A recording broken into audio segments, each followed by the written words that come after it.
The Great Hall of the Galactic Council was bigger than any building on Earth. Its ceiling stretched so high that clouds sometimes formed near the top. The walls were made of crystal that changed colors, and the floor could hold 10,000 beings from across the galaxy. Today it was packed with aliens of every shape and size. Ambassador Elena Vasquez walked slowly across the smooth floor. Her black dress suit looked simple next to the fancy robes and strange outfits worn by the alien delegates. She had been Earth's voice in this place for 3 years.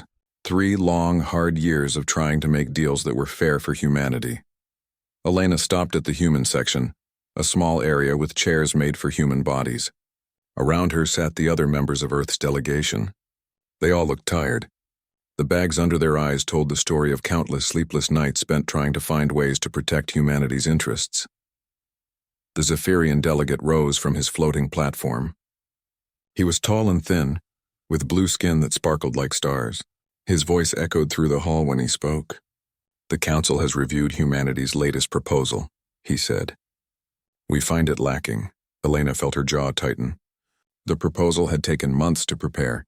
It offered technology sharing, trade agreements, and cultural exchange programs. Everything the Council had asked for, but with protections for Earth sovereignty. "Humanity continues to hold back," the Zephyrian continued. "You claim to want equal partnership, yet you refuse to share your most valuable assets. What exactly are you asking for?" Elena stood up, her voice calm but firm. The Altarian representative, a creature that looked like a walking tree made of metal, spoke next. "Your faster-than-light communication networks, your medical nanotechnology, your quantum computing systems, these give you unfair advantages in trade and development." Elena almost laughed. Unfair advantages? These were technologies that humanity had developed through centuries of hard work and innovation. They had shared some of their discoveries already, only to watch other species copy them and then demand more. "And what does humanity receive in return?" she asked. "The privilege of continued membership in the Galactic Council," the Zephyrian said. "Access to our trade routes. Protection under galactic law." The room fell quiet. Elena looked around at the hundreds of alien faces staring at her. Some showed curiosity, others showed impatience. Many showed something that made her stomach turn: contempt. She thought about the journey that had brought humanity to this point. 50 years ago, first contact had been made with the Altarian Confederacy. It had seemed like a miracle, the beginning of a new age for humanity. Earth had been invited to join the Galactic Council as a junior member, with the promise of full membership after proving themselves worthy. But proving themselves worthy had turned into an endless series of demands. First, they wanted humanity's agricultural techniques to help feed struggling colonies. Earth had shared them freely. Then they wanted human engineering knowledge to help build space stations. Earth had cooperated. Next came requests for human medical technology, human computer systems, human manufacturing processes. Each time, humanity had shared what they could while trying to keep some things private.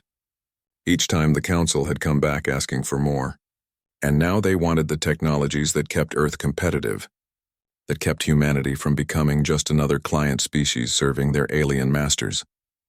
Elena's deputy, Marcus Chen, leaned over and whispered, "They're testing us. They want to see how far they can push." She nodded slightly. She had come to the same conclusion weeks ago. This was not about fair trade or partnership. This was about power. The older species in the galaxy saw humanity as newcomers who needed to be put in their place. "We need time to consider your request," Elena said finally. The Zephyrian's expression did not change, but Elena could sense his satisfaction. "You have had 3 cycles to consider our previous requests. How much more time does humanity need?" "We need to consult with our government," Elena replied. "Your government has had ample opportunity to prepare for this moment," the Altarian said. "We require an answer now." Elena felt the weight of the moment pressing down on her. In her earpiece, she could hear quiet conversations from her team. They were all thinking the same thing. The Council was backing them into a corner, forcing them to choose between submission and isolation. She thought about Earth, floating in space billions of miles away. She thought about the 12 billion humans living their lives, working, loving, dreaming of the stars.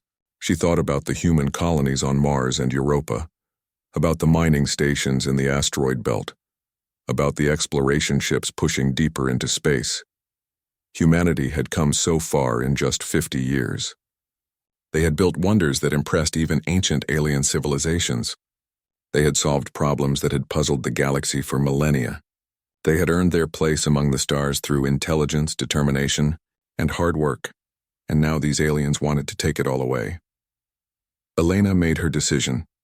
"The Terran Federation respectfully declines your request," she said. Her voice carried clearly through the vast hall. The Zephyrian's eyes widened. "You refuse?" "We refuse to surrender technologies that are essential to our sovereignty and security," Elena said. "We came here seeking partnership, not subjugation." Murmurs spread through the hall like wildfire. Many of the alien delegates looked shocked. Some looked angry. A few looked pleased, as if they had been waiting for this moment. "Perhaps humanity needs time to reconsider," the Altarian said. "Without access to galactic trade routes, your economy will suffer. Without the protection of the Council, your colonies will be vulnerable.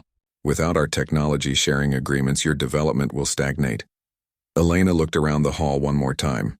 She saw the faces of beings from hundreds of worlds, most of whom she had tried to befriend over the past 3 years. Some had been genuinely kind to her. Others had always viewed humanity with suspicion. But almost all of them were united in their belief that humanity should bow to the Council's demands. "The Terran Federation hereby withdraws from all Council negotiations." "Effective immediately," Elena said. The hall erupted. Aliens jumped to their feet, shouting in dozens of languages. Some demanded that she reconsider. Others called for immediate sanctions against humanity. A few simply stared in disbelief. Elena gathered her papers and turned to her delegation. "We're leaving," she said quietly. As the human delegation walked toward the exit, Elena could hear the chaos behind them growing louder.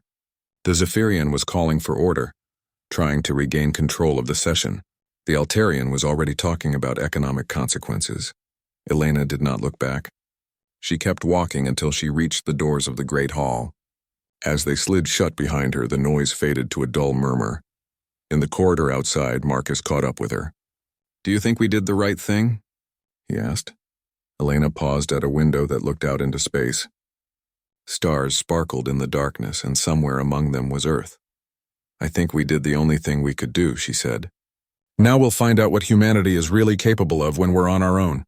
Behind them, the Council continued their debates, confident that the humans would return within weeks, begging for forgiveness and ready to accept any terms offered to them. They had never been more wrong about anything in their long history. 3 days after Elena Vasquez walked out of the Galactic Council, Captain Sarah Kim received a message that changed everything. She was sitting in the command center of Mining Station Omega-7, a massive facility that pulled rare metals from asteroids in the Kepler system. The message came through on a secure human channel that most aliens did not even know existed. "All human personnel are to return to Sol system immediately," the message said. "Operation Homecoming is now active. Leave no technology behind. Leave no trace of human presence." Sarah read the message 3 times before it fully sank in. She had been expecting something like this since news of the failed negotiations reached them. But seeing it in writing still felt surreal. She called a meeting of her senior staff.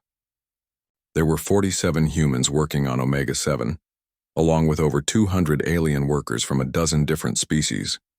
The station processed materials for half the Kepler system and employed thousands of beings across multiple worlds. "Is this some kind of joke?" asked Dr. Martinez, the station's chief engineer. "We can't just abandon everything we've built here." "We're not abandoning it," Sarah said. "We're taking what's ours and leaving." What followed was the most complex evacuation in human history. Over the next week, human workers across the galaxy began a coordinated withdrawal that was so smooth and quiet that most aliens did not notice it happening at first.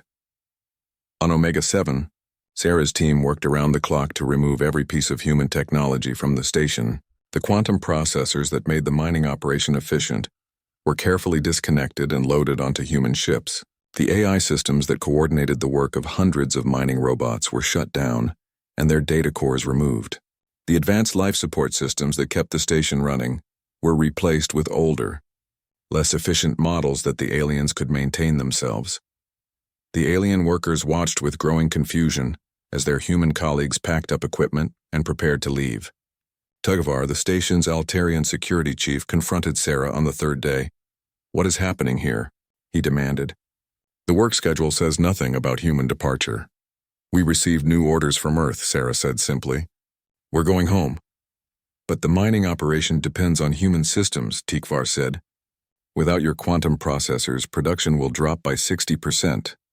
Without your coordination AI, the robots will be far less efficient. Sarah shrugged. You'll figure something out. Your people are smart. What Tikvar did not understand, and what very few aliens understood, was how completely humanity had integrated itself into the galaxy's infrastructure over the past 50 years. While the Council had been focused on humanity's military ships and obvious technologies, humans had quietly made themselves essential to almost every important operation in galactic space. Human engineers had designed the traffic control systems that kept space lanes safe. Human programmers had created the software that managed supply chains across dozens of star systems. Human doctors had developed the medical protocols that kept mixed-species crews healthy on long voyages.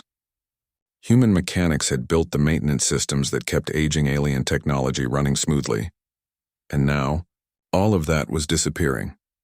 The first sign of trouble came from the Vega Trade Corridor, one of the busiest shipping routes in the galaxy. Without human traffic controllers managing the complex flow of cargo ships, the route became a chaotic mess. Ships that used to make the journey in 3 days were taking a week or more. Some got lost entirely when their navigation systems failed without human-maintained beacons to guide them. Captain Zektar of the hegemony freighter Blue Wanderer found himself stranded in empty space when his ship's fusion reactor developed problems that his alien engineer could not fix. For years they had relied on human maintenance teams stationed throughout the galaxy to handle complex repairs. Now those teams were gone, and Zektar's crew was learning the hard way that they did not actually understand how their own technology worked. This is impossible, his engineer, a brilliant Zephyrian named Velquin, muttered as he stared at the reactor's diagnostic display. The fusion chamber is operating within normal parameters, but the power output is dropping. What Velquin did not know was that human engineers had been quietly upgrading alien reactor systems for decades, adding efficiency improvements that the original alien designers had never imagined. Without regular maintenance from humans who understood these modifications, the systems were starting to break down. On the industrial world of Kronos Prime, factory production ground to a halt when the human-designed logistics system that coordinated raw material delivery suddenly went offline. The factory's alien managers had never learned how the system worked, because the humans had always handled it for them. Contact the human technical support team, ordered factory manager. Texanal, sir, his assistant replied nervously. The human technical support team left yesterday. They said they were returning to Earth. Similar scenes were playing out across the galaxy. Medical centers found that their diagnostic equipment was failing without human-maintained software updates. Mining operations discovered that their extraction rates were plummeting without human-optimized drilling algorithms. Communication networks started experiencing delays and failures as human-built relay stations were abandoned. The aliens had assumed that they understood human technology because they could operate it. They were learning the difference between using something and truly understanding how it worked. Dr. Elena Vasquez, now back on Earth, sat in a briefing room deep beneath the surface of Luna Base. Around the table sat the other members of the Council withdrawal team, along with military leaders and government officials from across the solar system. Status report, she said. 93% of our personnel have returned to Sol System, reported Admiral Chen. The remaining 7% are completing final evacuations from remote stations. What about our technology? All critical systems have been removed or destroyed, said Dr. Sarah Kim, who had arrived from Omega-7 that morning. We left behind only basic equipment that can be easily replaced. And the aliens' reaction? Admiral Chen smiled grimly. Confusion, mostly. They're starting to realize how dependent they were on our people, but they don't understand the full scope yet. Give it another month and they'll start to panic. Elena nodded. The withdrawal had been planned for years, a contingency in case negotiations with the Council failed. Every human working in alien space had been prepared for the possibility that they might need to leave quickly and quietly. What's our next move? Asked General Harrison, the head of Solar Defense Command. We wait, Elena said. We let them experience what the galaxy looks like without human involvement. Then we see if they're ready to negotiate as equals instead of trying to treat us like junior partners. And if they're not ready? Dr. Kim asked. Elena looked out through the briefing room's window at the Earth floating in space below. Construction ships were working on 3 new space stations, and the orbital shipyards were busier than they had ever been. Humanity was not just surviving on its own, it was thriving. Then we continue to build our own future, she said, with or without them. Across the galaxy, alien civilizations were beginning to understand the true cost of driving humanity away. They had wanted to humble the newcomers and put them in their place. Instead, they had unleashed humanity to pursue its own destiny, free from the constraints of galactic politics. It would prove to be the most expensive mistake in galactic history. 3 months after the last human evacuation ship disappeared into hyperspace, the Altarian Trade Federation called an emergency meeting. The conference room on their capital world was filled with worried executives and government officials who were finally beginning to understand what they had lost. Trade Minister. Vexhaller stood at the head of the table, his metallic branches drooping with exhaustion. For weeks he had been trying to solve problems that seemed to multiply faster than he could address them. The numbers are clear, he said, activating a holographic display that showed shipping routes across Altarian space. Our cargo delivery efficiency has dropped by 47%. Routes that used to take 3 days now take a week. Some shipments are taking over a month to reach their destinations. Around the table, other officials shared equally grim reports. The Altarian economy had been built on the foundation of efficient trade routes that connected dozens of star systems. Those routes had been managed by human logistics experts who understood how to coordinate the movement of thousands of ships through complex space lanes. "What about our own people?" asked Commerce Secretary Telmira. "Can't we train Altarians to do what the humans were doing?" Vexhaller's branches rustled with frustration. "We're trying, but the humans didn't just operate the systems, they designed them. The traffic control algorithms are based on human mathematical concepts that our best minds are struggling to understand. The coordination software uses programming languages that we never bothered to learn because humans always handled it for us." The uncomfortable truth was starting to sink in across the galaxy.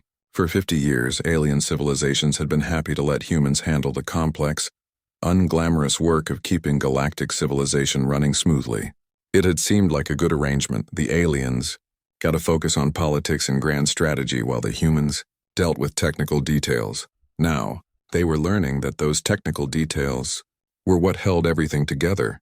On the industrial world of Kepler 442b, the massive factories that produce starship components were operating at less than half capacity.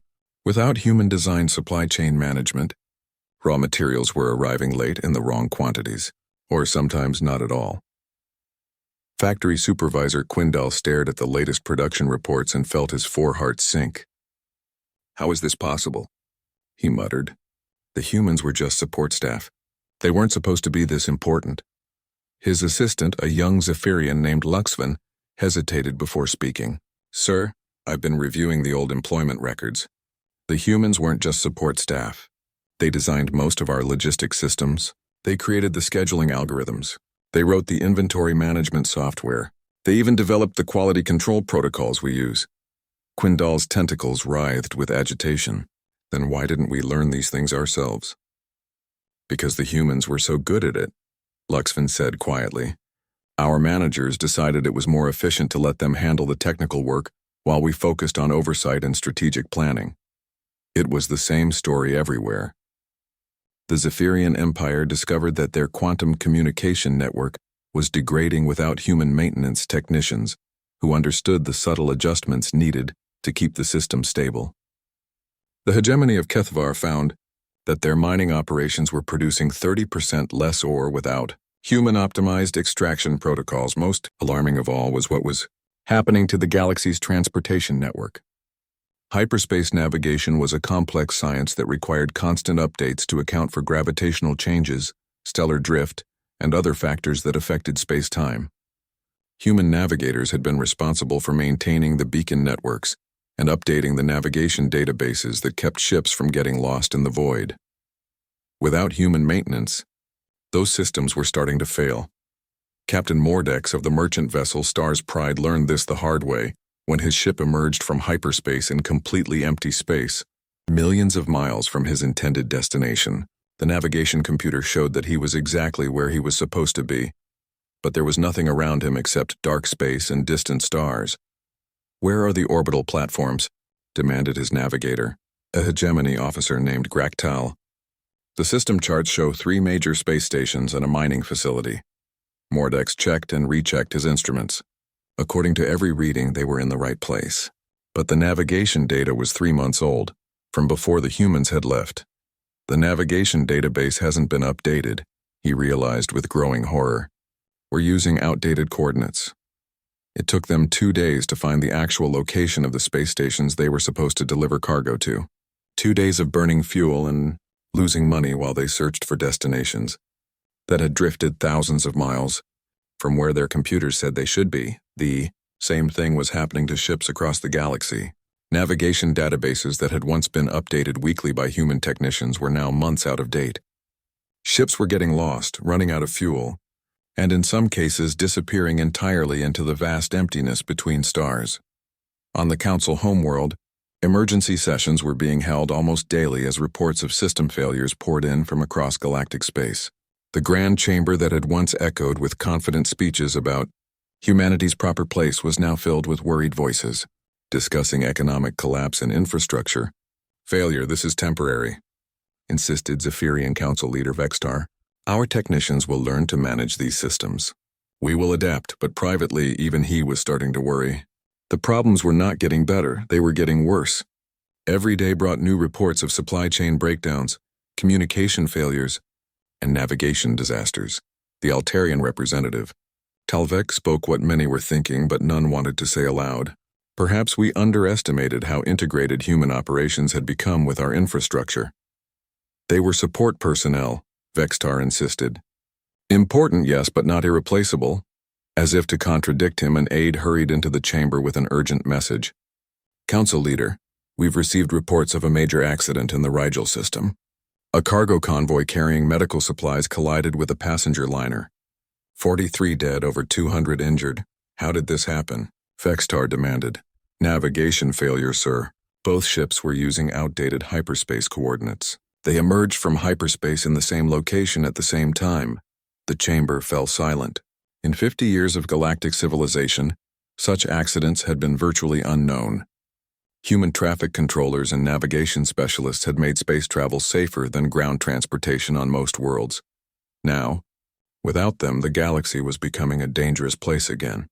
Back on Earth, Dr. Elena Vasquez received regular reports about the chaos spreading across galactic civilization. She felt no joy in the suffering of innocent beings who were paying the price for their leaders' arrogance, but she also felt no regret about humanity's decision to withdraw. "The Zephyrian Empire has requested technical assistance with their communication networks," reported Admiral Chen during their weekly briefing.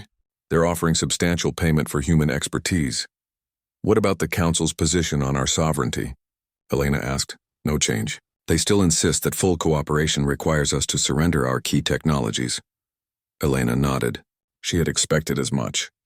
The alien leaders were too proud to admit that they had made a mistake, and too short-sighted to understand that their demands for human technology had driven away the human expertise needed to use that technology effectively.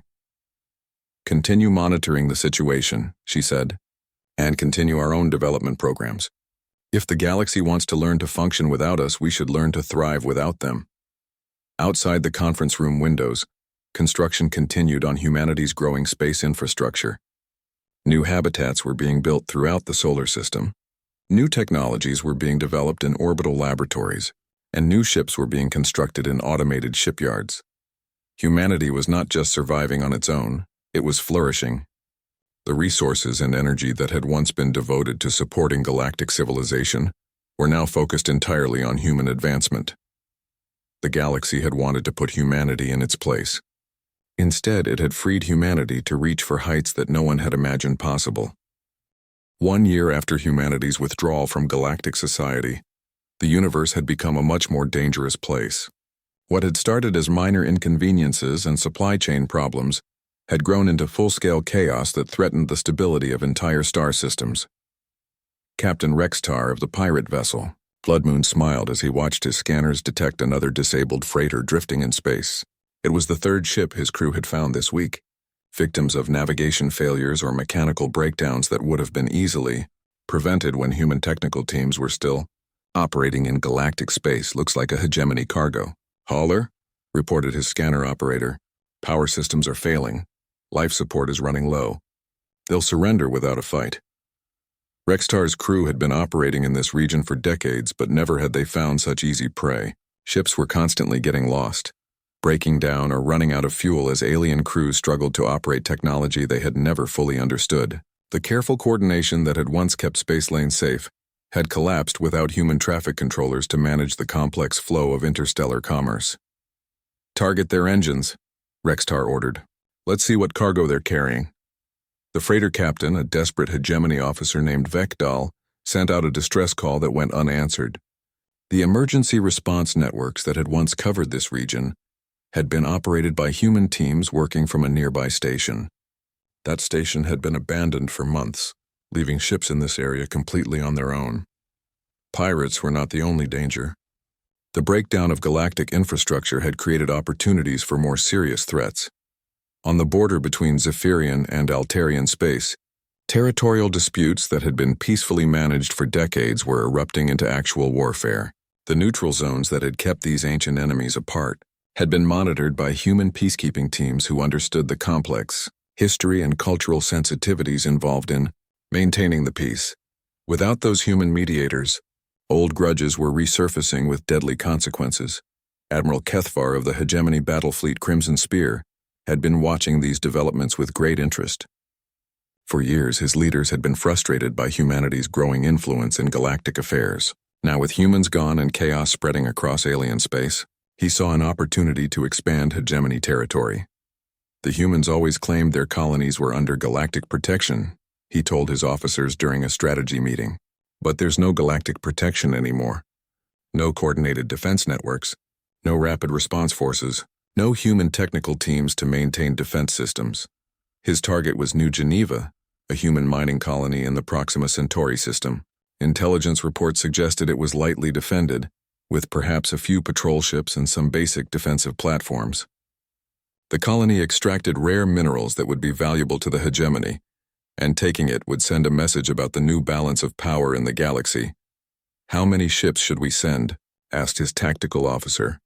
Kethvar smiled confidently. "All of them. Let's make this decisive." The hegemony assembled the largest battle fleet in their history for the assault on New Geneva. 47 warships, including their newest and most powerful vessels, entered hyperspace bound for human territory. Kethvar expected the battle to last perhaps an hour, with the humans surrendering once they realized how badly they were outgunned. He had never made a bigger mistake in his military career. The first sign that something was wrong came when his fleet emerged from hyperspace and found empty space where New Geneva should have been. His sensors showed no planets, no space stations, no sign of human presence at all. "Check our coordinates," Kethvar ordered. "Coordinates are correct, sir," his navigator replied nervously. "We should be exactly where New Geneva is supposed to be."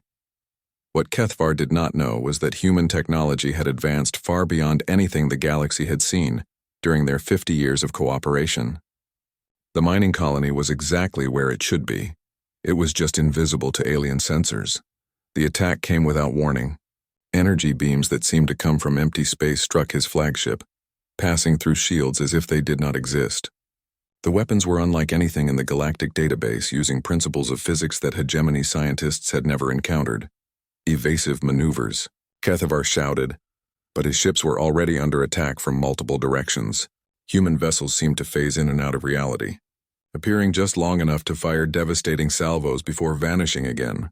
"Sir, the destroyer Knight's Edge is gone," reported his communications officer. "Just gone. It was there one moment and the next it was debris."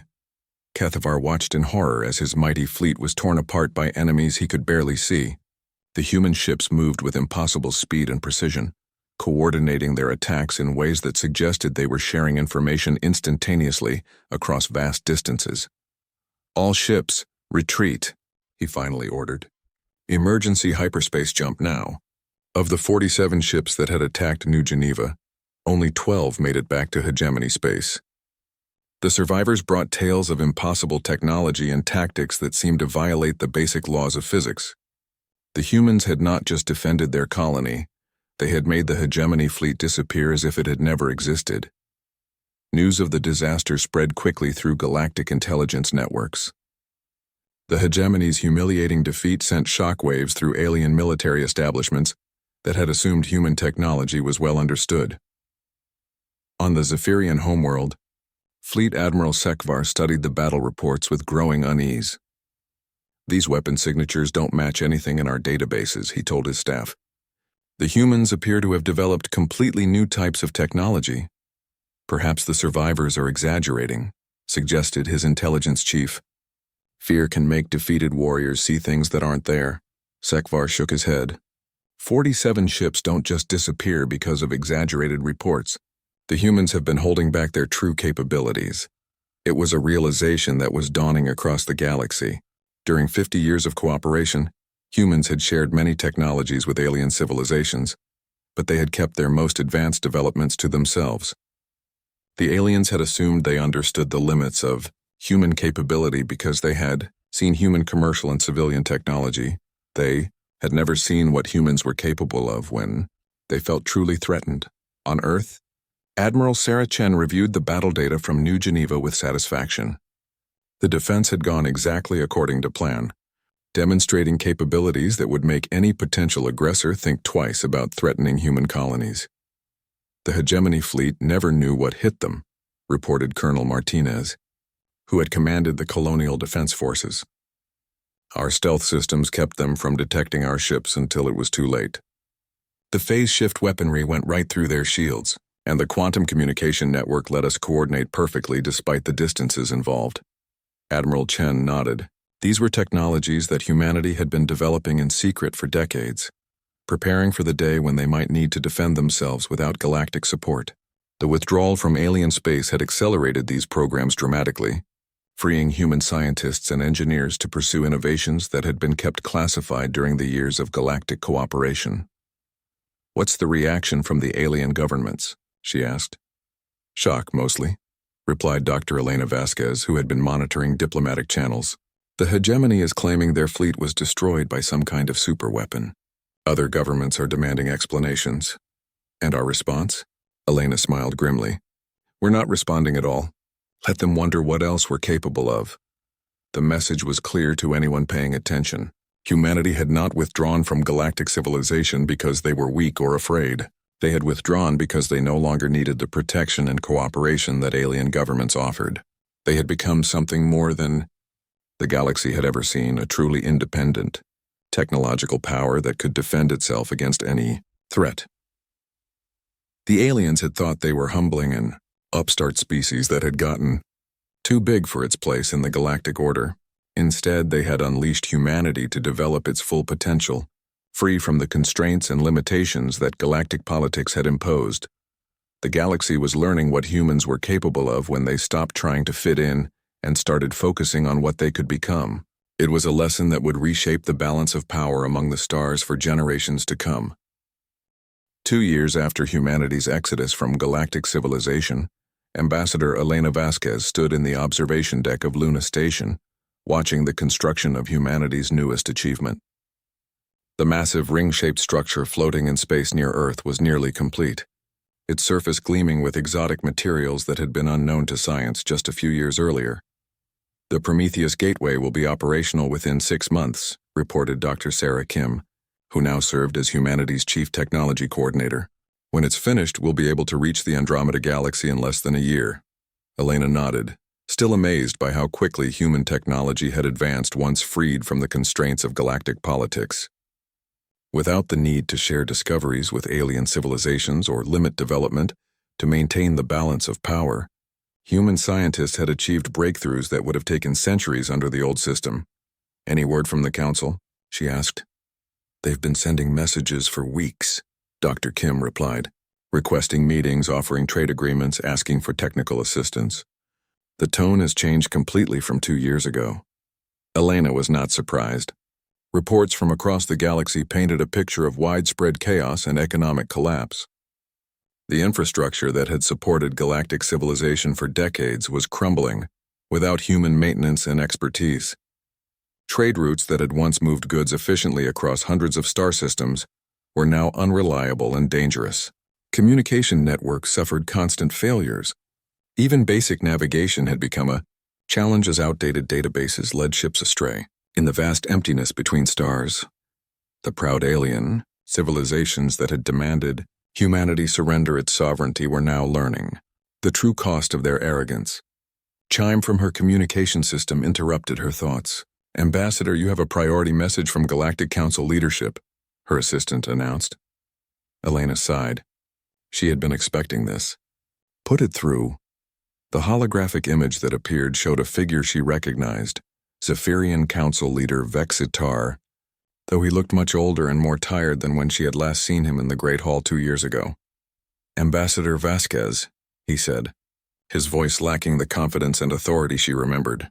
"I hope this message finds you well." Elena waited silently for him to continue. "The Galactic Council formally requests a meeting to discuss the resumption of diplomatic relations between humanity and the galactic community." Vexitar continued. "We are prepared to offer significant concessions regarding trade agreements, territorial rights, and technology-sharing protocols." The image flickered and was replaced by detailed documents outlining the Council's proposal. Elena read through them quickly, noting the dramatic changes from their previous positions. Full Council membership with enhanced voting rights, exclusive trade zones reserved for human merchants, technology-sharing agreements that heavily favored humanity, territorial concessions that would make Earth one of the galaxy's premier powers.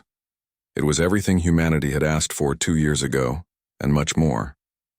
Dr. Kim whistled softly as she reviewed the documents. "They're offering us basically everything we wanted, plus things we never even thought to ask for." "They're desperate," Elena said. "The question is whether we should take advantage of that desperation or help them rebuild what they've lost." 3 days later, a small fleet of alien ships arrived at the edge of the solar system, requesting permission to approach Earth. Elena watched from the command center of Sol Defense Command as Admiral Chen coordinated the security arrangements for what would be the first official alien delegation to visit human space since the Exodus. The delegation that arrived was smaller and more humble than the grand processions that had once characterized galactic diplomacy. 5 ships carrying representatives from the major alien civilizations, along with a modest escort of guards and technical staff. Elena met them at the diplomatic facility on Luna, a complex that had been built specifically for this moment. The conference room was designed to accommodate different alien physiologies, while maintaining the formal atmosphere necessary for serious negotiations. As the alien delegates entered, Elena could see the changes that 2 years of crisis had wrought on their leadership. Vexitar moved more slowly, his once bright skin now dull with exhaustion. The Altarian representative, Trade Minister Talvek, showed stress patterns in his metallic branches that indicated chronic fatigue. Even the usually confident hegemony delegate appeared subdued and cautious. "Ambassador Vasquez," Vexitar said as he took his seat, "thank you for agreeing to meet with us." "Thank you for coming," Elena replied diplomatically. "I understand you have a proposal to discuss." Vexitar activated a holographic display that showed economic data from across the galaxy. The charts painted a picture of widespread decline, falling production, disrupted trade routes, failing infrastructure, and growing social unrest. "The galaxy is suffering without human participation," he said bluntly. "Our economies are collapsing. Our transportation networks are failing. Our communication systems are breaking down. We need your help to rebuild what has been lost." Elena studied the data carefully. The situation was even worse than human intelligence had suggested. Some star systems had seen their economies shrink by more than half. Others had experienced complete infrastructure collapse, leaving entire worlds isolated from galactic civilization. "This is tragic," she said sincerely, "but I'm not sure I understand why you're telling me this." 2 years ago, the Council made it clear that humanity's place in the galaxy was as a junior partner, sharing our technology and expertise while accepting limitations on our sovereignty. Talvek leaned forward, his metallic voice carrying notes of regret. We made mistakes. We underestimated humanity's importance to galactic civilization. We focused so much on your obvious capabilities that we failed to understand how deeply integrated your people had become in our essential systems. You mean you took us for granted? Elena said. Yes, Vextar admitted. We took you for granted, and now we're paying the price for that mistake. The hegemony representative, Admiral Kethvar's replacement, spoke for the first time. We also underestimated your military capabilities. The defeat of our fleet at New Geneva was educational.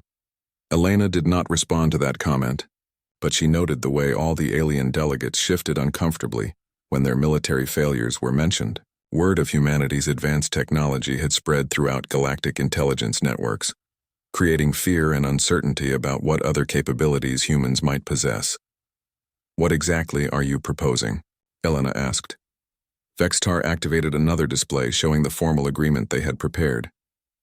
Full council membership with enhanced rights for humanity, favorable trade agreements, technology sharing protocols that respect human sovereignty, territorial concessions in 17 star systems, and a formal apology for our previous treatment of human representatives. Elena read through the proposal carefully. It was generous, more generous than anything humanity had dreamed of receiving during the original negotiations. But she also understood that generosity born of desperation was different from genuine respect and partnership. This is certainly a comprehensive offer, she said finally, but I have some questions about implementation and enforcement. What followed was 3 days of intense negotiations. The alien delegates were clearly prepared to offer almost anything to secure humanity's return to galactic civilization. They needed human expertise to rebuild their failing infrastructure. They needed human technology to restore their economic networks. And they needed human protection against the chaos and conflict that had erupted across galactic space. But Elena was in no hurry to accept their offers. Every day of delay was another day for human technology to advance further beyond galactic understanding. Every week of independence was another week for humanity to build infrastructure and capabilities that would ensure they could never again be forced into an unfavorable position. On the final day of negotiations, Elena delivered humanity's response. The Terran Federation appreciates the Galactic Council's revised position, she said formally. However, we believe that 2 years is insufficient time for the fundamental changes in attitude and approach that would be necessary for a successful partnership. The alien delegates looked stunned. They had expected humanity to jump at the chance to return to galactic civilization, especially with such favorable terms. We will consider resuming limited trade relations in 5 years, Elena continued, pending a full review of galactic governance structures and demonstrated changes in how the Council approaches relationships with member species. 5 years? Vextar asked weakly. Ambassador, our civilizations may not survive 5 more years of this chaos. Elena felt genuine sympathy for the beings sitting across from her, but she also knew that hasty decisions made from desperation rarely led to lasting solutions. Then perhaps this is an opportunity for your civilizations to develop the self-reliance and expertise that will make you stronger partners in the future, she said. Humanity spent centuries learning to solve our own problems before we met you. Maybe it's time for the galaxy to learn the same lessons. As the alien delegates prepared to leave, Elena added one final comment.